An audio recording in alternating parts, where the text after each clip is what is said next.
This is not acceptable. সিজনের এই পয়েন্টে এসে টেবিলের 17 নম্বর টিমের কাছ থেকে হেরে যাওয়া ইজ নট অ্যাকসেপ্টেবল। কাল এসপানিওলের কাছে 1-0 গোলে হারল রিয়াল মাদ্রিদ। এই হারের পর রিয়াল মাদ্রিদ ও অ্যাথলেটিকো মাদ্রিদের মধ্যে মাত্র 1 পয়েন্টের ব্যবধান রয়েছে এবং রিয়াল মাদ্রিদের পরের ম্যাচেই অ্যাথলেটিকো মাদ্রিদের সাথে, এবং ওই ম্যাচ হারলে রিয়ালের লিড ওইখানেই শেষ। ম্যাচের দিকে যদি আমরা দেখি, ম্যাচের শুরুতেই প্রথম ধাক্কাটা খেয়ে ফেলে রিয়াল মাদ্রিদ। ম্যাচের 13 মিনিটের মাথায় ইনজুর হয়ে মাঠ ছাড়েন অ্যান্তোনিও রুদিগার। এখনও ইনজুরি কতটা গুরুতর সেটা বোঝা যায়নি, কত ম্যাচের জন্য বাইরে থাকবে সেটাও জানা যায়নি। তবে মাদ্রিদের পরবর্তী ম্যাচগুলো হলো অ্যাথলেটিকো ও ম্যান সিটির সাথে।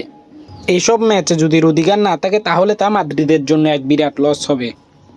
এরপর ভিনিসিয়াস ম্যাচের 21 মিনিটের মাথায় ইনসাইড কাট করে এক দুর্দান্ত গোল করে, কিন্তু ওই সময় ডিবক্সের ভিতর এমবাপে স্প্যানিয়ল ডিফেন্ডারকে এক ফাউল করে বসে এবং যার কারণে ওই গোল ওভাররুল হয়ে যায়।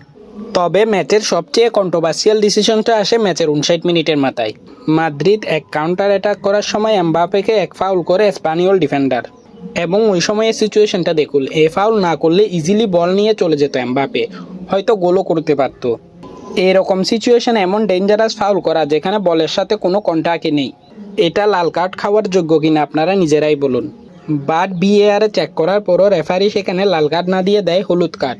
এখন আপনি বলতেই পারেন যে ওই লাল কার্ড দিলে কি মাদ্রিদ জিততে পারতো? কেন নয়, ফুটবলে কখন কি হয় কেউ বলতে পারে না। হয়তো 10 ম্যান টিমের সাথে জিতেই যেত মাদ্রিদ। এরপর ম্যাচের শেষ দিকে 85 মিনিটের মাথায় কাউন্টার অ্যাটাক থেকে এক গোল করে স্প্যানিওল এবং মাদ্রিদ ম্যাচটা হেরে যায় 1-0 গোলে। এ হারের ফলে অ্যাথলেটিকোর সাথে রিয়াল মাদ্রিদের পয়েন্ট ব্যবধানটা কমে চলে আসে 1 পয়েন্টে। ভিডিওটি ভালো লাগলে চ্যানেলকে সাবস্ক্রাইব করে সাথে থাকবেন।